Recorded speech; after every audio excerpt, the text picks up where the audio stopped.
Hey socialites, welcome back. And if you're new here, I'm Ariell.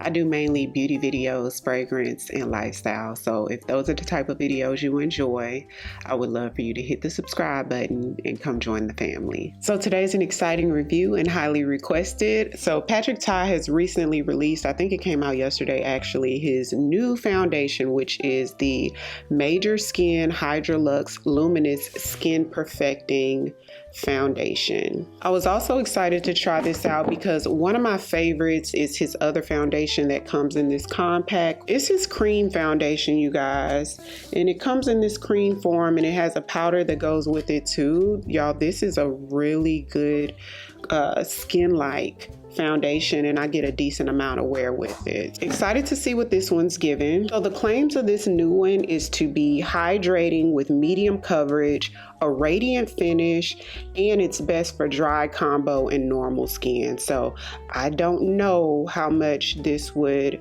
work out for somebody with oily skin because that's not what it claims to be for. So a couple of the key ingredients is hyaluronic acid, which visibly plumps and hydrates the skin. This is supposed to be a very hydrating formula. And then it has squalane in it, which visibly improves elasticity and diffuses fine lines. So this is supposed to be another one of those smoothing formulas, which I do like those type of foundations. So it does come in 30 different shades. I think it has a great range of shades, and it retails for $58, and you can buy this at Sephora or on Pkwy's website. So let's jump right into the review. Okay, socialites, so this is the outer packaging, which is a beautiful rose gold color. It has white lettering on it, and it is cardboard, and it comes in a beautiful glass bottle, y'all. I love the packaging of this. Look at that. It's a rose gold plate actually, and then the top is actually like a lighter rose gold. So when you take the top off, it does have a pump that is that same lighter rose gold. So this shade is 19 Golden. This is what 19 Golden looks like. And then this one is 20 Golden. So you guys can see the difference. This is 19 Golden here and 20 Golden, which as you guys can see are really close. I feel like 15 or 16 all the way to 20 are sort of close. And so let's swatch right next to it. I'll put right here 20. Now for 20 to be golden, it does look sort of neutral to me, which I'm not mad at. So 19 and 20. Y'all, this may be another one where I can sort of get away with either or. Now I did swatch 21 as well, 20 by 21. So I'll pop a picture right here to show you guys the jump that's between 20 and 21. Obviously 20 is the lighter shade you see on the picture. So I knew that 21 would be definitely not be my shade. So we're gonna try 19 on one side and 20 on the other. Now typically with these foundation reviews, I don't like to use a primer because I want to see what the product does on bare skin, because with some foundations I can get away with no primer. Some foundations I get shinier quicker, but I'll be okay all day long with one of my go-to primers. It just depends. So I really like to see how it looks on bare skin first after a few hours. But last night when I went to Sephora and tested it on my skin, about an hour later, I realized that the product never dried down. So you know how eventually after 30 minutes or an hour, usually a few minutes, wherever you put your foundation, it dries down and you'll have to wipe it off with something wet or, you know, use a tiny bit of elbow grease to get it off. But it was like as soon as I touched it, I noticed it didn't dry down. So we're not gonna play those games.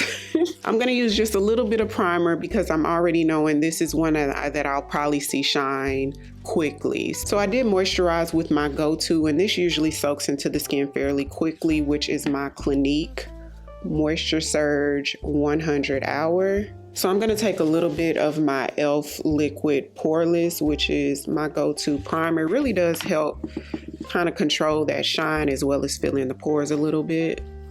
So I'm going to put it just in my T-zone area. And just in case you're new here, my skin is sort of that normal to combo. So they do recommend that you shake well, and for a base layer to use a brush, and for a flawless finish to use a sponge.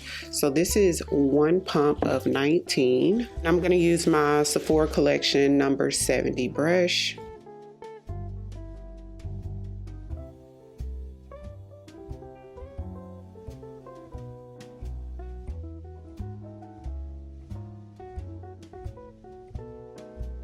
And it does have a natural appearance. Now this is giving medium coverage for sure.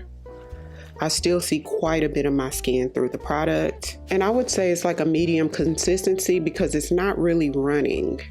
It's sort of staying in place, but it's not super thick either. So let's try 20.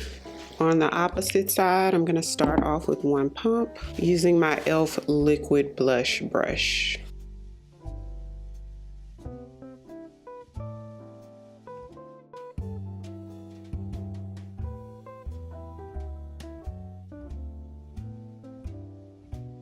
So you guys probably already know I'm gonna ask you, which shade do you guys prefer? I feel like with the darker shade, I get a little bit more coverage, but it's still somewhat medium. So I'm gonna highlight using my Dior Forever Skin Correct Concealer, which is actually my favorite. And then I'm gonna brighten a little bit with the same concealer, but in a lighter shade. I'm gonna bronze using my Chanel cream bronzer.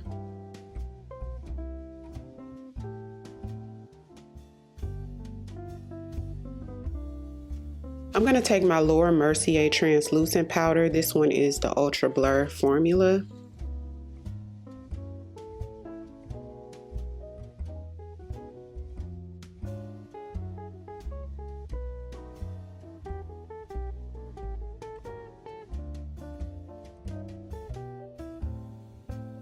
So I'm gonna lightly set all over with my YSL All Hours powder.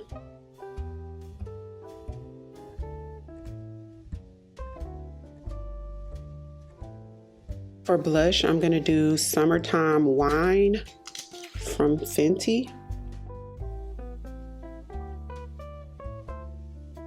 So I have one of the most beautiful lip balms. I think it's actually a gloss that was the holiday edition from Patrick Ta that I wanted to use, y'all, but I can't seem to locate it.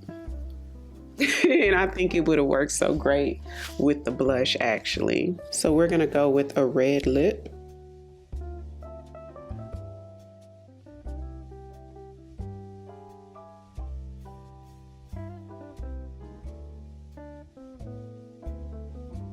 One of my favorite eyeshadow palettes, you guys, the Major Dimension 3. These two sides are cream. Rare Beauty, I hadn't used this in a while, the Perfect Strokes liner.